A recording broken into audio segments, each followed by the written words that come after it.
Bueno, buenas tardes. Me presento, mi nombre es Leandro Tutini, MVP en Develop Technologies. Como presentación, me gustó la presentación, como verán, trabajo en Globant. Y bueno, le pedí una presentación a Recursos Humanos y me dio una buena cantidad de fotos que está bastante interesante, pues es la dosis de presentación. Quisiera empezar por ahí preguntando más o menos quién viene manejando Entity Framework. No importa la versión, conoce el URM. Bien, una buena cantidad. ¿Y la versión core de Entity Framework? Casi la misma cantidad, bien, un montón. Perfecto. Bueno. Voy a empezar por algo que me topé cuando arranqué usando la versión Entity Framework 3. Que cuando quise empezar a trabajar lo del Visual Studio, vi que no tenía la parte de .NET 3. No me aparecía. Y me di cuenta que cuando usen, aunque tengan Visual Studio 2019, fíjense la versión que están usando. Porque se van a encontrar que no le va a aparecer la versión del Framework 3, y es justamente por eso. Se lo remarco, pues si quieren empezar a arrancar a hacer pruebas, es el primer punto donde se fijen.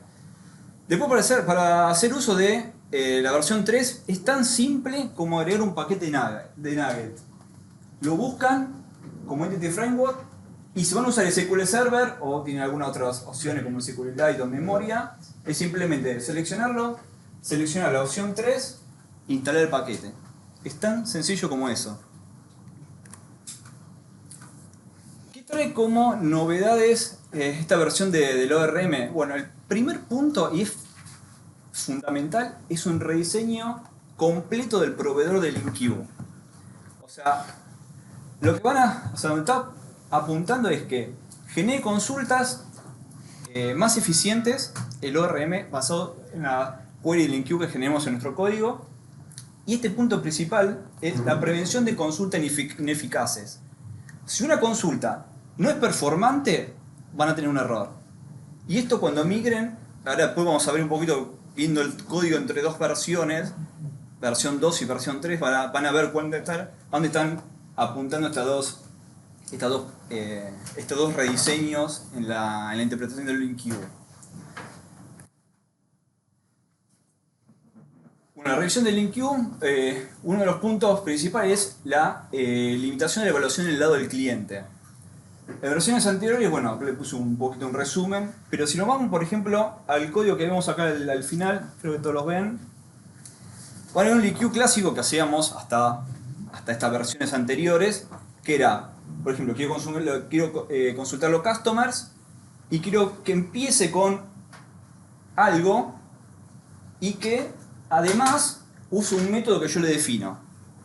Esto cuando nosotros lo ejecutamos con .NET 2, .NET Core 2, por ejemplo, lo ejecuta perfectamente y vamos a obtener un resultado. ¿Pero qué pasa? Esto automáticamente, una parte la va a ejecutar del lado del servidor y una parte no la va a poder convertir SQL, la va a ejecutar del lado del cliente. Sin que nosotros nos demos cuenta. Nosotros vamos a tener un resultado acá simple, directo, pero no vamos a dar cuenta que una parte se ejecuta performante y la otra no. Con con Entity Framework 3 se limita la evaluación del lado del cliente justamente para el tema de las proyecciones. Se detecta la expresión y si no se puede traducir, lanza una excepción en tiempo de ejecución. Entonces, por ejemplo, nuestra consulta, esta que tenemos acá, tendríamos que transformarlo a este tipo de consulta. Tenemos que especificarle concretamente que cuando queremos una parte ejecutarla del lado del servidor, obtener el objeto y la otra parte del lado de memoria, de nuestro lado, el lado de código. Pero tenemos que indicárselo cuando armamos la consulta del InQ. Esto es un cambio, cuando migren sus aplicaciones de versión de .NET Framework, este cambio no es menor. Van a tener que rever toda la consulta del InQ que tengan, porque si tenían algo como esto, que era transparente, ahora van a tener que especificarlo. Otro punto también que yo lo vi cuando empecé a ver un poquito el ORM, bastante crítico, es la instrucción SQL. Se genera una instrucción SQL única por consulta del InQ. Por ejemplo, en versiones anteriores, en ciertos casos, se podía dar que, cuando teníamos consultas un poquito más complejas, se ejecuten por separado varias consultas al motor, hacia el motor de base de datos, vuelvan como objetos y en memoria se compongan y obtenemos el resultado. En Entity Framework, o sea, Entity Framework Core 3 eso ya no va a pasar. La consulta SQL se tiene que transformar a una única consulta SQL, o sea, que se ejecuta contra el motor. Esto justamente lo que apunta es justamente el tema de performance, ¿no? Tengan en cuenta que si de vuelta no se puede, o sea, si una consulta LINQ no se puede traducir completa a una única instrucción SQL, va a tener un error en la ejecución. O sea, todo el LINQ que generen, la consulta que definan, tienen que poder transformarse completa a una consulta SQL que se puede ejecutar en el motor de base de datos. Si no se puede, tiene un error. Son dos puntos bastante críticos, ¿no?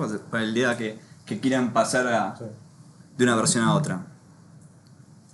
Bueno, otro punto también que se agregó, en realidad este ya estaba implementado en versión de Entity Framework 6, en las versiones tipo completas. Esto ahora se incorpora en la versión 3, que es la parte de interceptores, donde vamos a poder justamente, o sea, atrapar acciones que se den antes o después de la ejecución para poder hacer cosas que queramos optimizar o queramos alguna estadística, o sea, bueno, básicamente interceptar y ver qué está generando nuestro RM.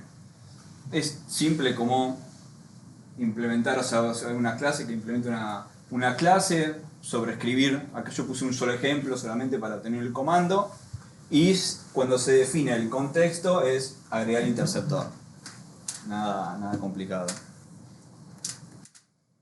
Y hasta ahí, o sea, marqué como 2 o 3 puntos importantes, vamos a verlos a nivel de código. Justamente, yo lo que armé son 2 proyectos. Tengo un proyecto en Entity Framework 2, que acá lo van a ver. Estoy usando justamente estas versiones del paquete, y tengo otra donde estoy usando la versión 3. Y ahora lo que vamos a hacer es, lo que le definí a nivel del contexto, es un logger para ver en consola qué nos está generando el ORM por detrás. Y ahora van a ver la diferencia que les comentamos en los puntos anteriores. Entonces, por ejemplo, vamos a empezar con la versión de Entity Framework 2. Vamos a arrancar un poquito mejor, vamos a ver un poquito el contexto. El contexto es algo simple, es una entidad de un blog. Tenemos la entidad autor, la del blog y la dos posts. O sea, un autor puede tener varios blogs y los blogs pueden tener posts. O sea, nada complicado. O sea, le defino una consulta de SQL, o sea, ahí la parte del log, ¿no? Vamos a arrancar con el primer test. El primer test es algo bastante simple. Es justamente lo que vimos al principio. Yo le definí un filtro que quiero que el título del post sea un del tema Angular y que me filtre por fechas, ¿no? Si yo ejecuto ese primer test, se me quedó el pre. Bien. Vemos que efectivamente entró y estaba evaluando, o sea, justamente lo hice a propósito para que vemos que evalúe del lado del cliente. Ahí ya tenemos resultados. Pues me terminó. Y ahora vamos a ver justamente acá, creo que alcanzan a ver. No sé si se alcanza a ver ahí el select. Bueno, la cuestión es justamente ver esto. Este es el select que está ejecutando, o sea, Entity Framework 2. Es un select donde está chequeando que el título sea Angular, ¿no? Pero ¿qué pasa? Hay algo que por ahí a veces cuando estamos usando una RM y no se dan cuenta es esto. Nos está diciendo que hay una expresión en la parte del LINQ que lo va a ejecutar de forma local. O sea, eso en realidad para nosotros es transparente, pero ojo, hay que tener cuidado con esto, porque estos son problemas de performance en otras aplicaciones. Ahora vamos a ver cómo es esto mismo en la versión 3 del framework. El contexto es el mismo, el tema del blog, y vamos a ver también la evaluación. Voy a ejecutar la misma consulta en este caso, ¿no? O sea, también filtra por Angular y directamente en la misma instrucción el filtro por fechas. Cuando ejecuto,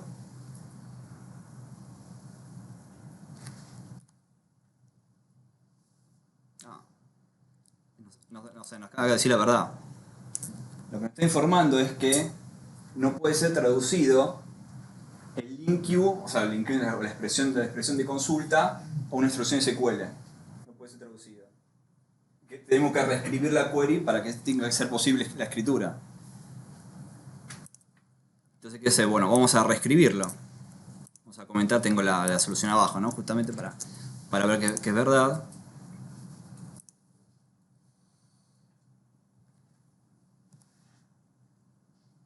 Vemos que también Entity Framework, o sea, Entity Core, o sea, 3 también evalúa del lado del cliente. Y cuando termina, se ejecutó la misma query. Pero en este caso, a diferencia de la versión 2, no tenemos que algo por detrás no nos dijo nada y ejecutaba de forma local. No. Nosotros sabemos que todo el link queue que hagamos va a ejecutar del lado del servidor. Y vamos a ver que esa query va a ser performante y la vamos a conocer de antemano. ¿Qué parte va a ser del lado del servidor y qué parte va a ser del lado del cliente? Tenemos que saberlo nosotros puntualmente. Vamos a ir avanzando un poquito más y vamos a ver otros ejemplos. Este es simple, ¿no? Vamos a ir a un segundo test.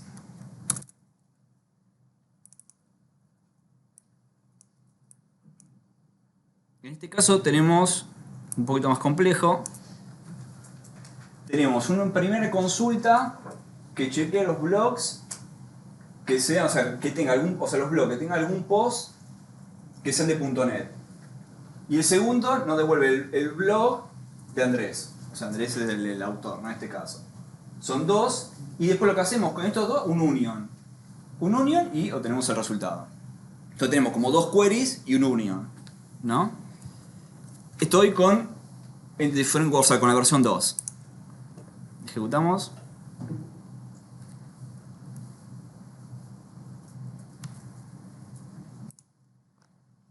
Vamos a revisar un poquito qué hizo la versión 2. Por un lado, tenemos un select que filtró por Andrés. Por otro lado, tenemos un select que filtró los posts con .NET. O sea, los posts de blog que tengan .NET como entrada. Y por otro lado, nos está diciendo por acá, arriba la unión. De union, todo eso. La expresión link queue union no puede ser traducida y se ve evaluado de forma local. O sea, nos está calculando un montón de cosas que hace por detrás la versión 2 del framework, que si no evaluamos, o sea, con los logs, qué está haciendo por detrás, nunca nos enteramos. Y después decimos, no, tengo problema de performance, que tarda, no, porque hizo dos queries y después le evaluó local.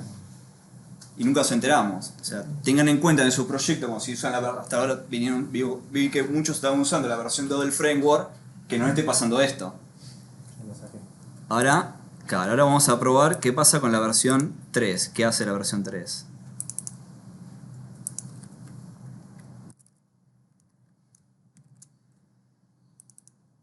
O sea, con la versión 3 del framework tenemos la misma query.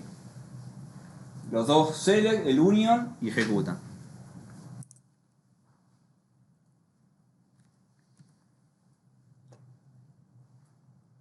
Ahí estamos.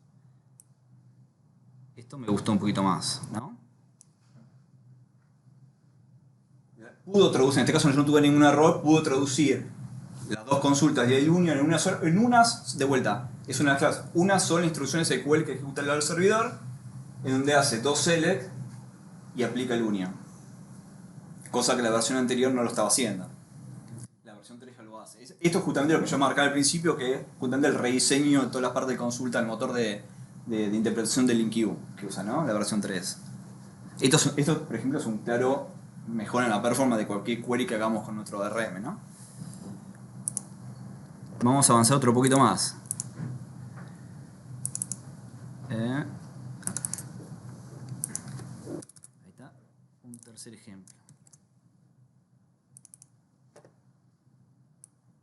Este en realidad, bueno, tiene un poquito, o sea, un poco más, es de vuelta las mismas dos queries, el union y a su vez un order, o sea, un ordenamiento y una especie de paginado, ¿no?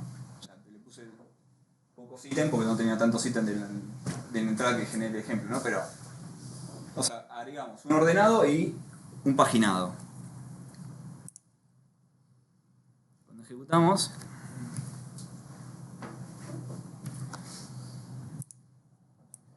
bueno, acá nos vamos a llevar una buena sorpresa porque vemos que está haciendo un select, está haciendo otro select, ahí por acá abajo está haciendo otro, pero lo importante es que esto de acá, el take lo evalúa localmente, el skip lo evalúa localmente y el count lo evalúa localmente. O sea, quiere decir que nos está trayendo un montón de objetos de estas consultas que capaz que no necesitamos para que después el take, o sea, tengan en cuenta, el take y el skip está siendo paginado. Nos está trayendo todos los objetos de nuestra base de datos para después tomar o saltear el paginado. O sea, nos está teniendo todos los objetos en esta consulta de acá. No está haciendo el lado del servidor. Esto hay que tener en cuenta, de vuelta, el paginado no es performante en la versión 2 del framework. Y ahora vamos a ver que hace lo mismo en la versión 3.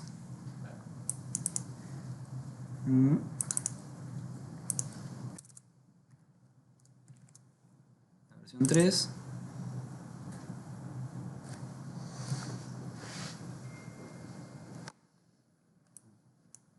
Ahí termina de ejecutar.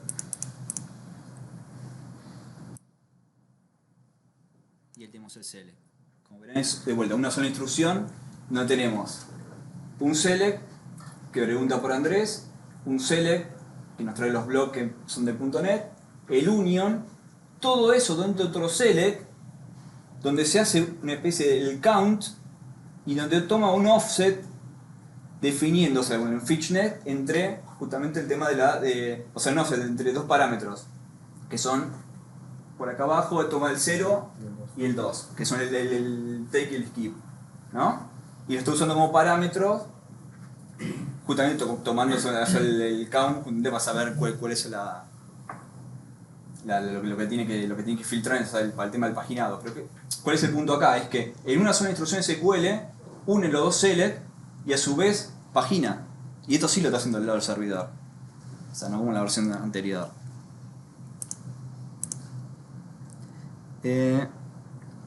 Yo en este ya lo estoy haciendo ya este último. Ya lo implementé solamente en la versión 3, porque no tenía sentido hacerlo en la 2 porque iba a hacerlo prácticamente todo del lado del cliente. Pero fíjese que le agregué un punto, le agregué el tema de proyecciones. Ahora van a ver lo que genere, o sea, lo que genera al final. De vuelta, los dos select, el union, ordenado y paginado, y a su vez quiero que me devuelva los blocks, o sea, este creo que son los... Sí, creo que son los blocks, y me devuelva el último post. O sea, que estoy haciendo los posts ordenado descendente y tomado el primero, ¿no? Ordenado por fecha. Y tomo el primero. O sea, los blogs y el primer post del blog. O sea, una selección que va a tener que ejecutar, ¿no? Vamos a desbloquear y ejecutar. Y este sí le va a encantar, porque implementan todo lo que tienen. A veces si entra, porque no sé si va a entrar. Este sí se fue un poquito grande. A ver.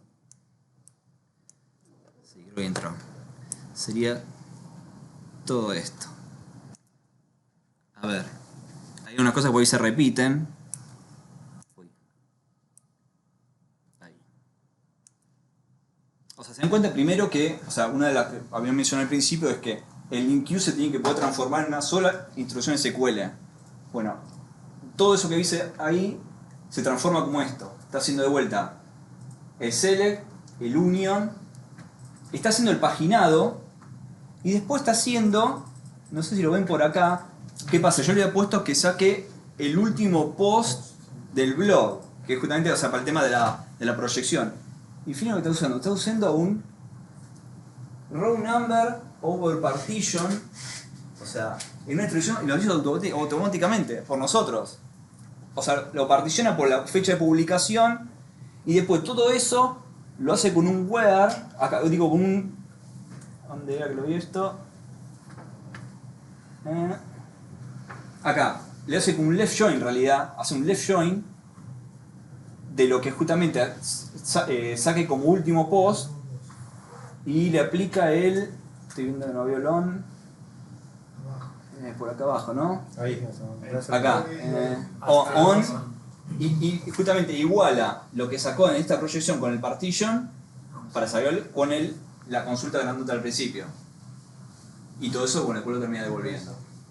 Pero ¿qué pasa? Fíjense que cuando hizo esto, primero paginó, adentro de esto, acá paginó, para saber, por ejemplo, no sé, si tenemos 100, queremos 10, toma 10 solamente. O sea, quiere decir que lo transforma en performante. Toma 10 y después de esos 10 solamente hace el join para saber cuál es el último post. O sea, no es que hace un join con todo. Justamente lo pagina antes. O sea, quiere decir que si lo ponemos a fijar la consulta SQL, está bien hecha. Es como la haríamos nosotros, justamente, ¿no? Bien. O bueno. Para mí, mejor que la hago yo, seguro la hace. Pero se encuentra, o sea, es un query bastante complejo que estoy armando, haciendo muchas cosas, paginado, uniones, dos queries, proyecciones, ordenando y tomando uno, o sea, es como que, o sea, pudo transformar todo esto justamente porque mejoraron el tema del motor de interpretación de las consultas de LINQ. Otro punto, bueno, en realidad eso que pasé recién fue un poquito más, creo, se podría decir crítico, o sea, en el momento de que queramos transformar de la versión o sea, cambiar la versión 2 a la versión 3, porque vamos a tener que revisar otras queries. Lo más probable es que cuando pase mejore mucho la performance de sus aplicaciones, pero muchísimo. Por ese tipo de cosas son básicas. De todos los objetos ejecutando del lado local a objetos que se ejecutan del lado del servidor, transformando directo, ¿no? Y bueno, último punto que había puesto por acá es el tema de el tema de inyección el tema del inyecto para poder atrapar algo que queramos observar. Por ejemplo, un punto que yo no conocía que esto creo que es nuevo, el tema del poder taguear dentro de lo que sería el LINQ. Le podemos agregar, esta en realidad el tag es una especie de comentario, se le puede agregar a la consulta de SQL. Ahora vamos a ver cuando ejecute a dónde lo pone. Y eso lo podemos después, en la parte de la inyección, usarla para tomar alguna decisión, si contiene la query, o sea, y hacer algo con eso. Yo acá no estoy haciendo nada, solamente estoy viendo la query, ¿no? Bueno, este es el inyector. El inyector, o sea, se agrega acá directamente. O sea, el inyector, tan simple como eso, agrega el inyector.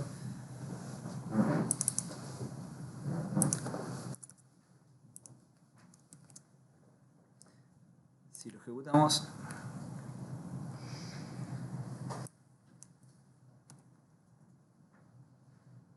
ahí vemos que podemos observar,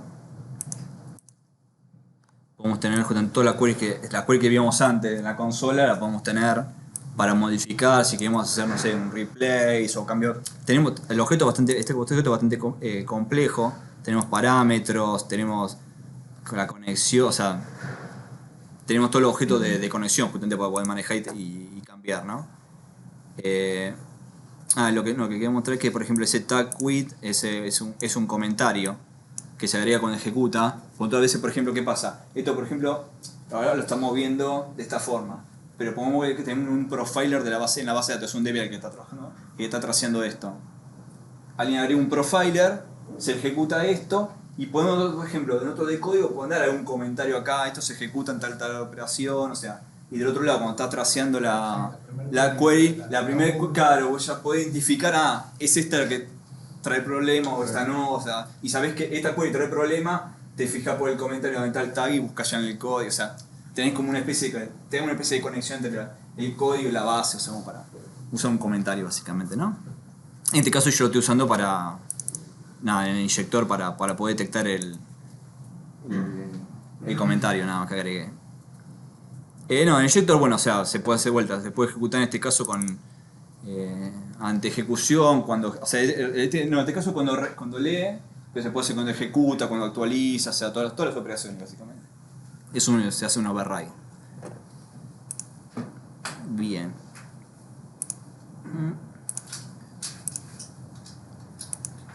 Vamos a volver a la presentación.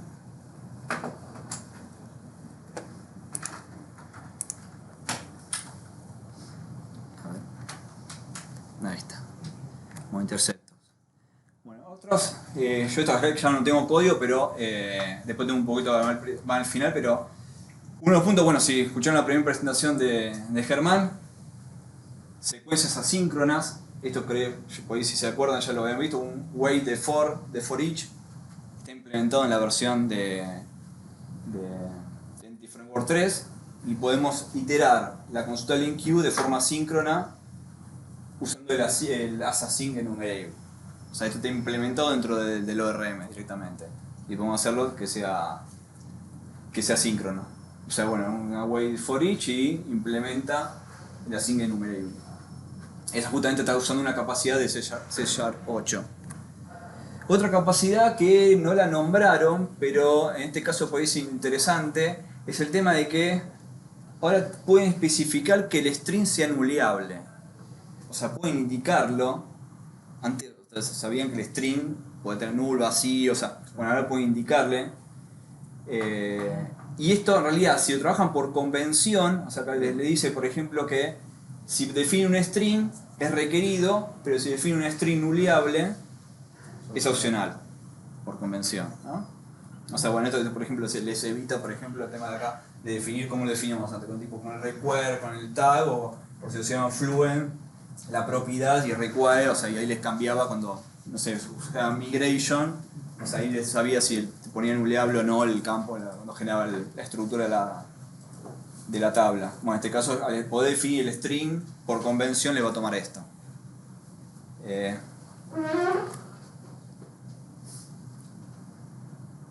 Otro punto también interesante es el tema de la parte de la ingeniería inversa. Ahora también soporta el tema de vistas. Para esto, en principio, tienen que, bueno, ahora yo tengo un ejemplito cómo armarlo, pero por ejemplo lo que van a ver es cuando le genere la ingeniería inversa, teniendo la base de datos, le genere el código, lo pone a hacer también a mano, ¿no? Pero en este caso la ingeniería inversa se los toma, es que se generó una entidad que te puede indicar como un has no key. O sea, otra vez sabíamos que cuando definimos una entidad tenía que tener una key definida porque si no nos fallaba. Claro. Bueno, ahora se puede definir una entidad sin clave, que justamente son para el tema de las vistas, se utiliza. Entonces tenemos vistas dentro de la base de datos, vamos a poder traerlas y podemos ejecutarlas dentro del framework, ¿no? del RM. Para poder hacer el tema de ingeniería inversa, necesita tener las tools de Entity Framework instaladas con este comando. Y en el proyecto que creen, tienen que tener estos dos paquetes de Nugget, que es el Microsoft Entity Framework Core Design y bueno, el que ya tenía del SQL Server, ¿no? O sea, pero el que básicamente necesitas es el de parte de design. Una pregunta. Sí. Y eso quiere decir que ahora ya es soportado en las migraciones. O sea, yo puedo hacerlo code first y en la migración me va a crear una vista en la base de datos. O tengo que seguir haciéndolo al revés. No, esto es para ingeniería inversa. Vos tenés una vista en tu base de datos y te la trae mapeándola.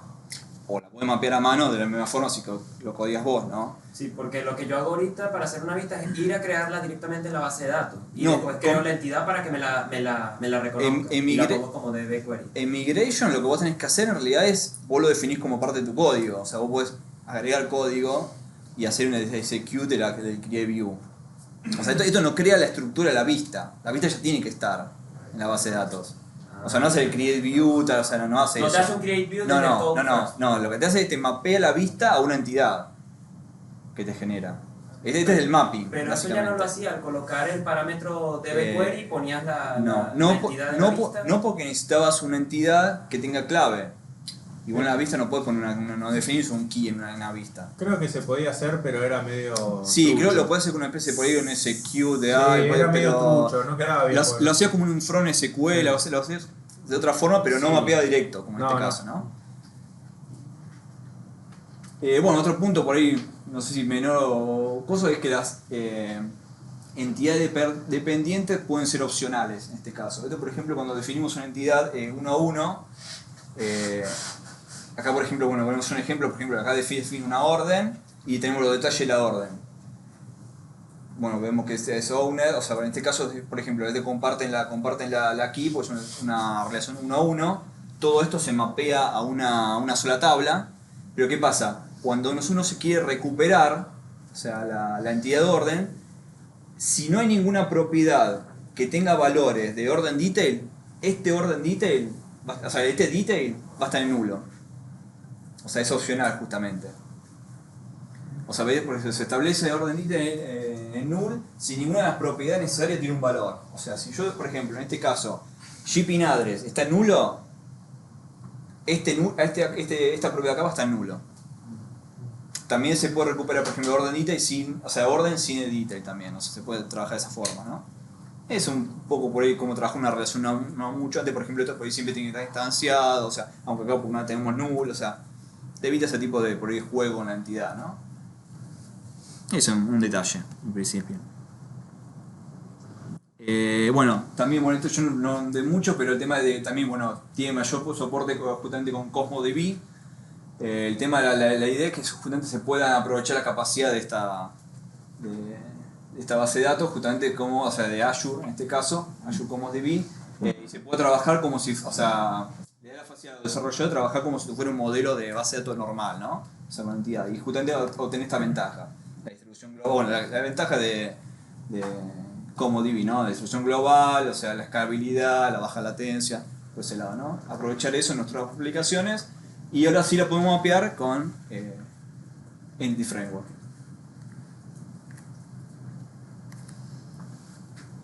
Antes de irme un poco más lejos, quería hacer una prueba también. Por ejemplo, yo acá tengo la base de datos y tengo una view. Vamos a hacer el ejemplo justamente el tema de la ingeniería inversa. O sea, tengo una base de datos con las tablas que ya veíamos, autor, blog, y tengo una view que me devuelve, me hace un get, si se ve, get count, o sea, ve que obtiene la cantidad de posts por autor, ¿no? Y yo lo ejecuto desde acá. Select. Vemos los cosas y la cantidad de posts que hicieron, ¿no? Yo ejecuto acá este comando. Ahora vamos a ver cómo se ve PowerShell. Igual yo primero quiero mostrar que tengo ese comando apunta a este proyecto, lo tengo vacío, que tengo justamente la parte del designer, o sea, agrego como paquete NAG el designer y el SQL, el resto no tiene nada.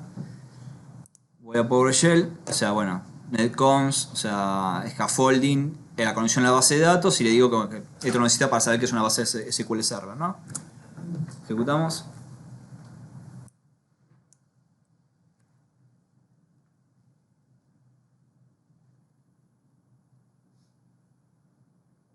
Ahí estamos. No dice más nada, pero si vamos al código vemos que nos agregó, o sea, interpretó el proyecto, nos agregó. Y si analizamos, justamente por ahí no va a ser el mejor ingeniería inversa, pero sí nos aproxima un montón el código y nos agrega esto que estamos hablando antes. Yo tenía, o sea, fíjate, primero que me agrega, me genera una entidad, o sea, que tiene el mismo nombre que la vista, ¿no? Dice que no tiene key y que es una vista. Y esto acá, por ejemplo, lo vemos desde acá, ¿ves? Como dbset es como si fuera una entidad nuestra, como huelga autor, pero es una vista. Y es una entidad. Entonces podemos hacer tipo contexto, punto, get can autor y obtenemos los datos. Por supuesto de solo consulta, o sea, es una vista, ¿no? Pero está mapeado como entidad. Y la parte de scaffold, o sea, la parte de ingeniería inversa lo trajo automático. O sea, lo tiene todo contemplado, ¿no? No sé, quería mostrarle como último ahí.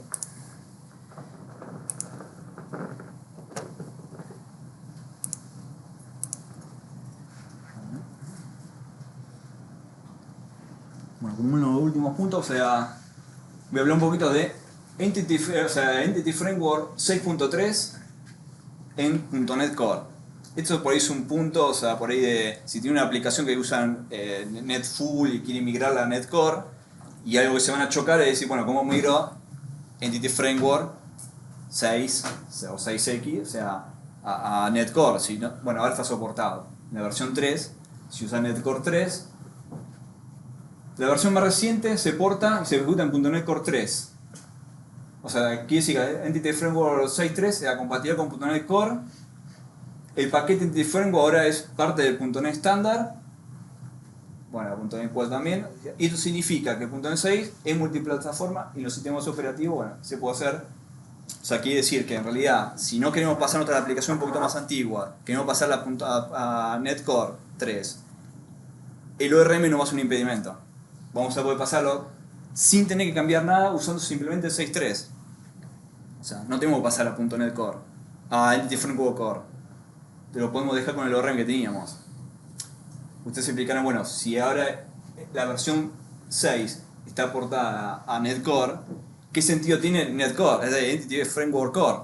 Bueno, el tema es que las nuevas capacidades que tiene el ORM no se están agregando a la versión 6, se están agregando a la versión Core. O sea, prácticamente está frisado, salvo esta característica y bugs y arreglos, no se agregan nuevas capacidades a esta versión de Entity Framework. Se agrega todo punto a la versión Core. Cosa que si quieren, por ejemplo, usar tipo CosmoDB, o sea, otro tipo de base de datos, o sea, tienen que ir a las versiones más nuevas, ¿no? O sea, pero bueno, es un primer paso para poder ejecutar, por ejemplo, sobre Linux o sobre otro sistema operativo, sin tener que pelearse por ahí tanto con el tema del recambio de los link queue y de las queries, ¿no? O sea, eso por ahí es una ventaja, un primer paso para convencer a migrar aplicaciones, ¿no? A la versión más nueva de Entity Framework. Bueno, como resumen, bueno, creo que por ahí ya quedó un poco claro, pero o sea, como verán los cambios son muchos, o sea, son bastante de base y van a afectar a las aplicaciones que estemos ejecutando. Las van a mejorar, por supuesto, estos cambios las van a mejorar las aplicaciones que sean portadas a esta nueva versión, pero no es un cambio menor, hay que evaluarlo y, o sea, porque va a tener impacto. O sea, es un cambio, o sea, que todo se ejecute, algunas cosas en el servidor y otra parte en el cliente, o que se ejecute todo el lado del servidor transformando completo un link queue en SQL, o sea, eso es un punto importante, pero es para mejor, ¿no? Justamente, como vieron ahí en los ejemplos, mejora muchísimo cómo se genera. Bueno, no sé si tienen alguna pregunta. O sea, después de lo que aprendí, voy a empezar a usar más Entity. sí, la verdad que sí, como ORM, la verdad está muy bueno. Cuando empecé a ver esto, o sea, cuando empecé a trabajar la nueva versión, me llamó mucho la atención el tema de cuánta cantidad de acciones se ejecutan del lado de forma local. Y no te lo dice. Hasta la versión de Entity Framework Core 2 no te lo dice. Eso lo que a veces puede quedar medio oculto. O sea, en el otro te sale Ahora explota en tiempo. Ahora explota. Si uno hace un link queue que está mal hecho y no lo puede transformar, te revienta. O sea, no lo puedes ejecutar. Eso está bueno. O sea, a ver, está bueno y está mal, o sea, depende. O sea, si arrancás por ahí de cero. Claro, o sea. Si arrancás de cero es fácil. Si arrancás de cero es fácil, si tenés que migrar un código grande ya antiguo, se puede complicar un poco. Incluso te enterás cuando lo ejecuta. Yo lo tuve que sacar. Sí, por Yo eso. me fui a data. Bueno, sí, eso es una opción, sí. También. Pero, o sea, nada, llegó tarde. claro. Si no lo hubiera- Sí, pasa. Esto va a ir mejorando continuamente, o sea, sí. Como ven, o sea, como todas las charlas que estuvimos viendo, o sea, está evolucionando y evoluciona muy rápido. O sea, de vuelta todo esto está abierto. No, es que la está todo, realidad o sea, es que hoy en día, o sea, viendo las consultas que ejecuta de trasfondo, es casi lo mismo que data. sí, Porque te termina claro, armando termina prácticamente la misma consulta. Pero bueno. Sí.